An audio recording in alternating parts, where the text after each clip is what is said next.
Late May in the United States is usually a time of cookouts, the beginning of summer, and remembrance as we memorialize those who gave their lives in service to this country. Later May 2024, however, should be remembered as another death. The death of courts of justice. First, it was the International Criminal Court. Prosecutor Karim Khan, who sought arrest warrants for the leaders of both Hamas and Israel, alleging he had reasonable grounds to believe they had criminal responsibility for war crimes. Second, barely a week later, Judge Merchant concluded his biased case against Donald Trump with biased instructions to the jury, which found Mr. Trump guilty on all 34 counts. After some consideration, I realized that these cases are so similar, they could be fraternal twins. So we'll discuss them next on the Constitution Study.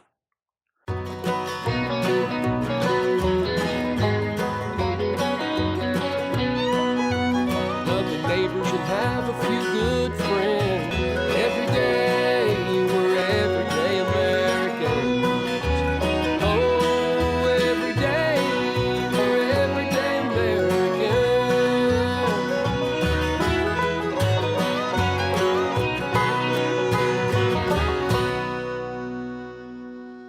Hello there, everyday Americans. Paul Engel here with the Constitution Study, where we read and study the Constitution, teach the rising generation to be free. I bet you didn't think there'd be a link between the International Criminal Court and the court in the city of New York. But I found one. Not an intentional one, but one of effect. So I want to take some time to discuss that today. So there won't be a lot of constitutional quotes, although there will be some towards the end. So as we're thinking about these things, I hope you'll be keeping up with us here at the Constitution Study. You can find out more at the website constitutionstudy.com, and I'll talk more about the site and some of the things we're doing at the end of the episode. But for now, let's take a look at these fraternal twins. There's been enough time since both of these cases made the news for me to really think about them. Not just the facts of the cases, but what they mean for our future. I was startled when I realized just how related these two cases were and just how much our reaction to them should be similarly parallel. Let's face it. Modern Israel has rarely gotten a fair shake when it comes to international organizations. What Mr. Khan did really shouldn't surprise anyone who's been following how Israel has been treated in the United Nations and the International Criminal Court. The process for obtaining arrest warrants at the ICC may seem strange to many Americans. A panel of judges will review the evidence and determine if it supports the issuance of the warrants. This is not that different from our grand jury system, except it's judges who will make the decision, not everyday citizens. In the U.S., when a grand jury finds sufficient evidence for a trial, they issue what's called a true bill, allowing the prosecutor to proceed with the trial, bypassing some preliminary hearings. But since the ICC has no power to actually enforce a warrant, though, I believe they are dependent on the nations who signed the Rome Statute to do so. Now, Mr. Khan is seeking these arrest warrants in reaction to both the Hamas attacks on Israel on October 7th of last year and Israel's reaction. This is rather like issuing arrest warrants to both the mugger for an attack and their victim for defending themselves. Well, this is not what Donald Trump was charged with. New York State did have a law when I lived there where they could charge the victim of a violent crime for defending themselves if they had the opportunity to retreat and did not do so, even in their own home. Donald Trump, on the other hand, was convicted of a misdemeanor whose statute of limitations had expired by claiming it was in furtherance of a federal election crime the U.S. Department of Justice refused to prosecute. While Mr. Khan's requests for arrest warrants have come less than a year after the initiating offense, the city of New York sat on their criminal investigation until an upcoming presidential election would be impacted by the trial. It's rather hard to look at either situation and not see a political agenda. Now, part of the political bias shown in both courts can be seen around the evidence considered. For example, the New York Times reported in April of this year that the number of aid trucks entering Gaza had doubled to over 400 per day, but the United Nations disputes that. The Associated Press reported that one of the major land crossings into Gaza was closed due to Hamas rocket attacks and another by Israeli incursions. Yet Mr. Khan seems to blame only Israel for the humanitarian situation in Gaza. Even determining how much aid is entering Gaza is difficult. For example, Israel's coordination of government activities in the territory states that 133 trucks of humanitarian aid, 2 tankers of fuel, and 4 tankers of cooking gas passed through the Kerem Shalom crossing in a single day. For that same day, the United Nations Relief and Works Agency for Palestine Refugees, or UNRWA, claims only 9 aid trucks passed through the crossing. All of the reporting I could find focused on Israel's incursion into Gaza and its cities. The fact that this was in response to Hamas's October 7th attack on Israel, the cruel and inhumane attacks on Israeli civilians, rarely seems to be mentioned. Also, all the blame for the conditions in Gaza seem to be laid at the feet of Israel, not Hamas, while ignoring its tactics of hoarding fuel and other supplies, of storing fuel and ammunition in and around hospitals, schools, and other civilian complexes. This biased news, not to mention the apparent biases of UNRWA and other United Nations organizations, may be what Mr. Khan is using to attempt to find some moral equivalence between Israel's attempt to find and eliminate a criminal organization with the stated goal of their destruction and the claims of genocide by Palestinian supporters. Little attention seems to be given to the inhumane and cruel criminal attacks Hamas not only performed, but recorded and reveled in. Similarly, the evil portrayal of Donald Trump and any future administration he may lead may have led to the justification of the attitude of stop Trump at any cost that we saw in his New York City trial. From the difficulties in finding unbiased jurors, to the treatment of the defense objections and the refusal to allow defense expert witnesses related to the alleged crime the alleged business records were in furtherance of, to the biased jury instructions. In fact, the entire trial seemed more about getting Trump for something than actual administration of justice. In both cases, the court's political opponents were painted as evil by using biased reporting on biased information from biased witnesses. All in all, it was an attempt to justify the treatment of the accused. Probably the greatest impact will have nothing to do with the courtrooms where these cases were heard. Israel, like the United States, is not a party to the Rome Statute that created the International Criminal Court. That means that neither Israel nor the United States is obliged by treaty to enforce any warrant from the ICC. However, there are currently 124 countries that are parties, including Australia, Canada, France, Germany, Japan, Mexico, the United Kingdom, and the mythical state of Palestine. That means, if I understand the Rome Statute correctly, should Mr. Khan get his warrant, those named would be subject to arrest if they were to enter any of the 124 party countries. While any state in the Union can petition another state to extradite a criminal from another state, they must be a fugitive from justice for Article 4 of the Constitution to require the accused to be handed over to the claiming state. A person charged in any state with treason, felony, or other crime, who shall flee from justice and be found in another state, shall, on demand of the executive authority of the state from which he fled, be delivered up to be removed to the state having jurisdiction of the crime. In other words, in order for the governor of New York to demand of the governor of Tennessee that I be delivered to New York, I must have fled from justice in New York in the first place. This decision in New York gives me one more reason why I should never return to the city of my birth or the state I lived in for most of my life.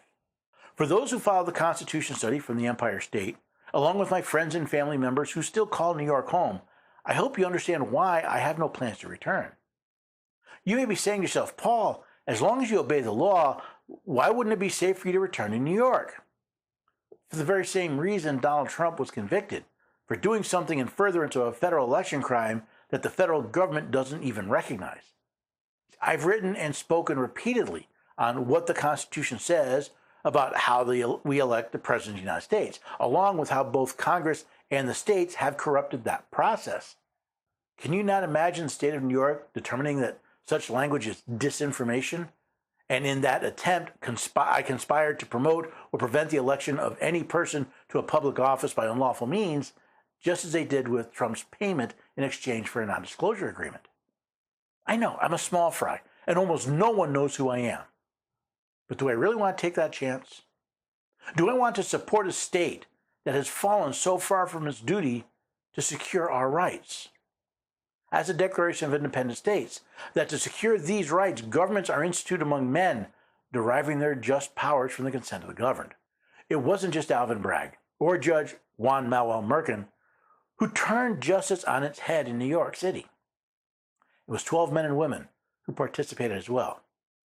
Now, I was not in the courtroom to see the evidence or hear the testimony. Neither was I in the jury room during deliberations. However, if 60 of the first 96 jurors in the pool admitted they could not be impartial, how many did not admit their biases? I think there's a lot we can conclude from these two cases. First, the similarities. Both appear to have serious political biases as their root. It doesn't mean there isn't some truth to their arguments.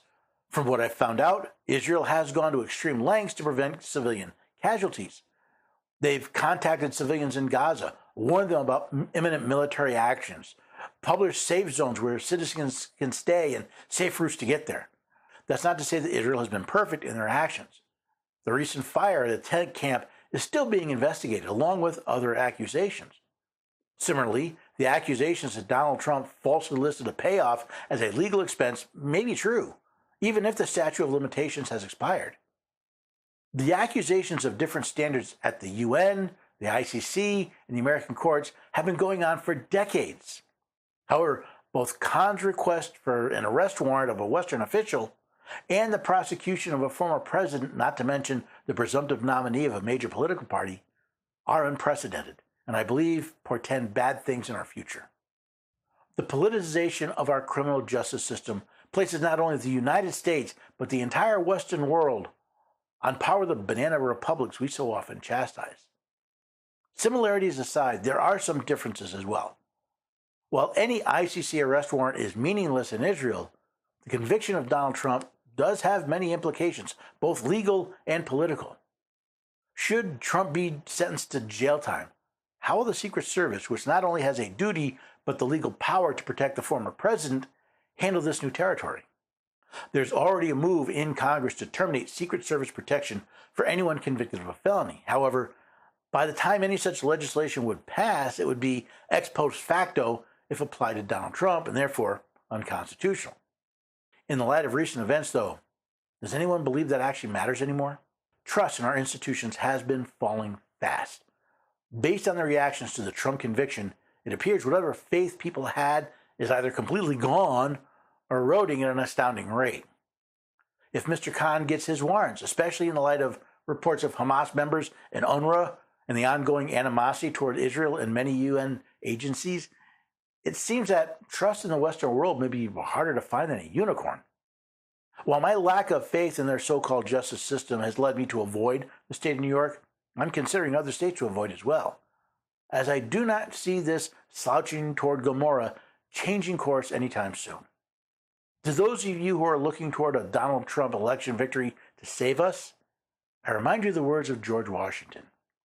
The disorders and miseries which result gradually incline the minds of men to seek security and repose in the absolute power of an individual.